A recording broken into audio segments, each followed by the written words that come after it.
where it's simply so electrified that the molecules are excited enough to glow.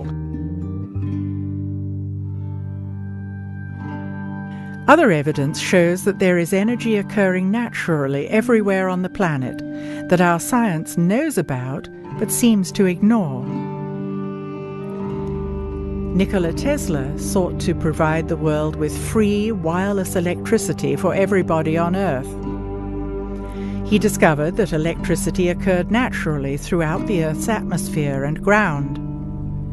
The telluric currents in the ground that John Burke discussed, and the electricity present in the ionosphere in the atmosphere, which is ionized by the sun. He also created and developed ways to harness those energies. Tesla, who teach Nikola Tesla to get to that power of electricity? And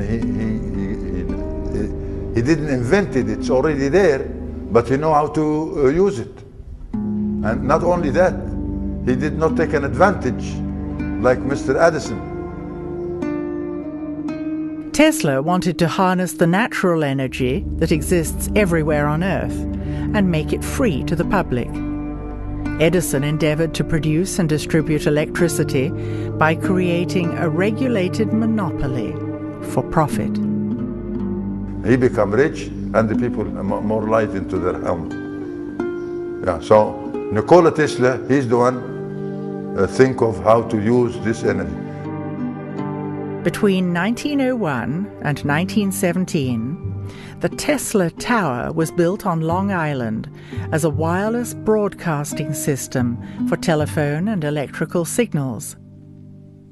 Interestingly, it was constructed on an aquifer with descending passageways and tunnels beneath it. At the time, few understood how it worked. Tesla's funding was ultimately dropped by J.P. Morgan because Tesla wanted the wireless electricity to be free, and therefore J.P. Morgan couldn't make a profit. So even though Tesla's genius was seen by many, he was still driven into obscurity. The energy to create free wireless energy has always existed on our planet and still exists today. And it's not the only energy on our planet, there are plenty. Rivers are flow by energy, tsunami is energy, frequencies are energy. If we have the electricity now, it's based on explosion energy. Now, the sound energy based on a technology different from the explosion energy, and it's known as implosion energy. This energy was not the kind of energy that we have that pollutes. It was a completely passive energy that had no byproducts. The energy we use today is generated by combustion and is non-renewable. It is called explosion energy and leaves exhaust and pollution. Our system all over the planet today is based on the explosion energy. That's why the petrol is too expensive. In contrast, implosion energy, like solar panels and wind power, is clean and renewable. We are beginning to realize that we need sustainable energy. Implosion energy, very simple. All what you need is the beam of the sun on a running water. Not just running in a straight line, but in a zigzag. And that's, you find all the tunnels are in a zigzag form for such a purpose. In addition to the limestone aquifers underneath the pyramids, there is evidence of a network of man-made tunnels. As a boy, when I'm living in my house, which is a few 100 yards away from the nose of what we call the Sphinx Tefnuti, this was my playing yard, and I know tunnels. I walked in these tunnels, I swim in these tunnels, I crawl in these tunnels, and I know that this is one way of creating energy.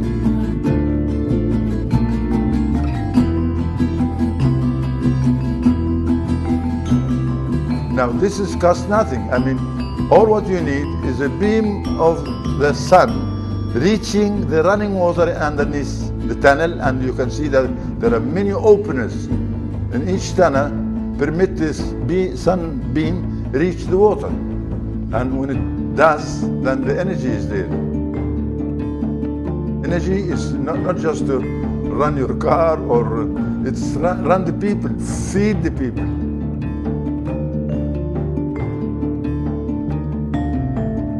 If the pyramid fields of the Band of Peace and the network of underground tunnels are still there, why don't they generate energy the way they used to?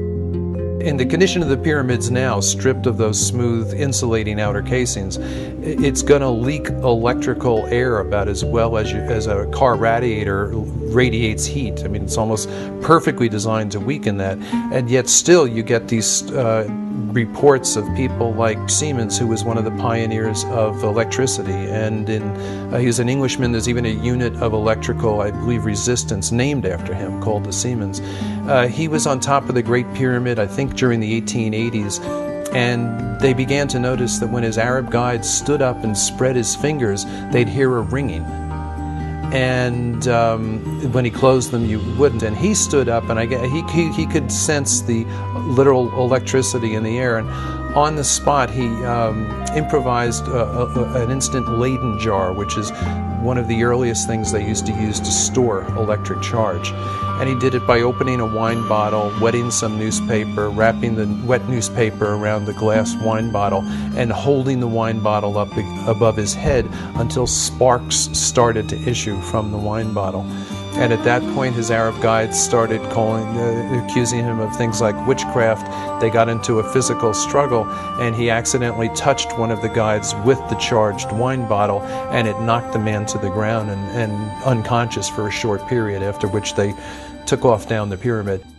But there was, in other words, a professional scientist familiar with electricity in its rudimentary but accurate forms, sensing exactly that, even in this ruined condition that the pyramid's in today. Yeah.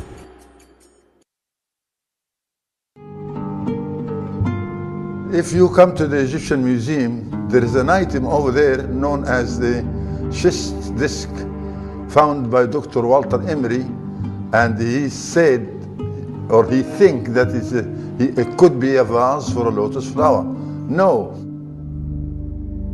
The schist disc was found at Saqqara in a burial chamber that no one is allowed to visit. Other goods found in the chamber were simple ropes, pottery, and grains. The disc shows clear evidence of sophisticated technology in the way it was built, and it seems out of context with the rest of the grave goods. Is this the original context for this artifact? Or is it possible that it has had a long journey over the last several millennia, and this just happened to be its final resting place?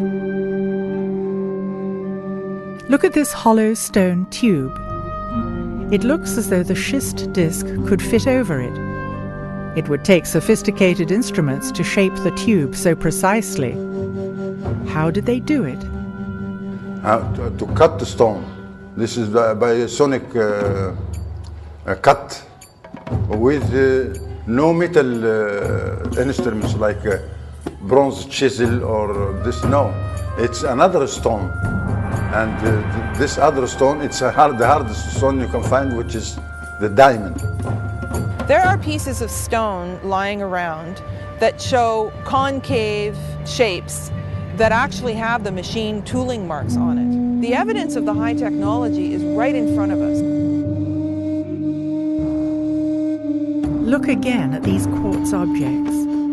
Aside from their unique and amazing shapes, could they have had another purpose? Today, quartz crystal is used as the basis of all kinds of modern technology. It is most commonly used in crystal oscillators. Technology uses oscillating frequencies from tiny quartz crystals that vibrate at certain speeds, with a signature vibration for each device. AM/FM radios, CDs and DVDs, computer processors and Ethernet rely on quartz crystals. Could it be that the ancients were tapping into this technology and using it on a much larger scale, in a way we can only begin to imagine? Of course, we can't say for certain, but based on what we've seen, we can theorize. Energy can be created and manipulated in many ways. It is the lifeblood of a civilization, and therefore an important resource. In Egypt, there are 67 constructions all along the Nile like sails. And for those who has the eye, they can tell from the shape of that construction. The straight form of angles, that is a pyramid or a construction for energy, a plant for energy. That's what we have. A theory that's always struck me, that they were intended actually to somehow or another spiritualize the whole civilization. In other words, to provide a widespread, high level of energy that people needed because a descending age was upon them. And I believe what the pyramid and other certain other structures were constructed for was to basically act as a kind of the equivalent of a street light. You know, if you're in a neighborhood that's maybe not the nicest neighborhood, and it gets dark at night, you like to have bright lights go on. And that's effectively what the Great Pyramid was. Now, these were not lights that illuminated it so that people could see where they were going.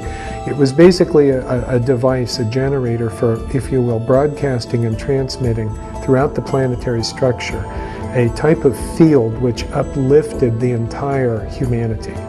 And maybe those pyramids were built in some sense or another to stay the decline.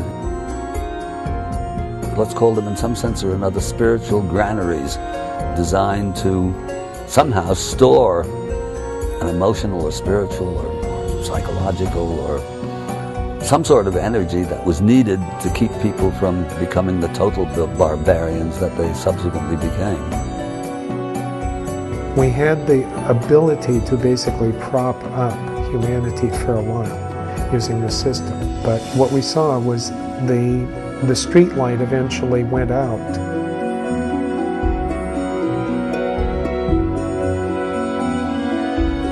The original knowledge got lost, and the later builders were building them out of ego. They were monuments to the king, if you will, but they were no longer engines that could help feed their people. Catastrophes around the world damaged, or if you will, decommissioned some of these sites. So some of them went offline, just like a power plant going offline. I tend to wonder if the few people who knew the secrets to the energy connection with those pyramids didn't die off. If it was a thin chain of, for example, a shaman to his apprentice, and if the wrong people get killed at the right time, that chain is broken, that knowledge gets lost. As long as we think we are more advanced than we've ever been, we are blind to technology based on subtle energies. It's not fair also. It's not fair to deny what you can see and touch by your own hand. This is all needed, a technique, and we have that technique still. But nobody wants to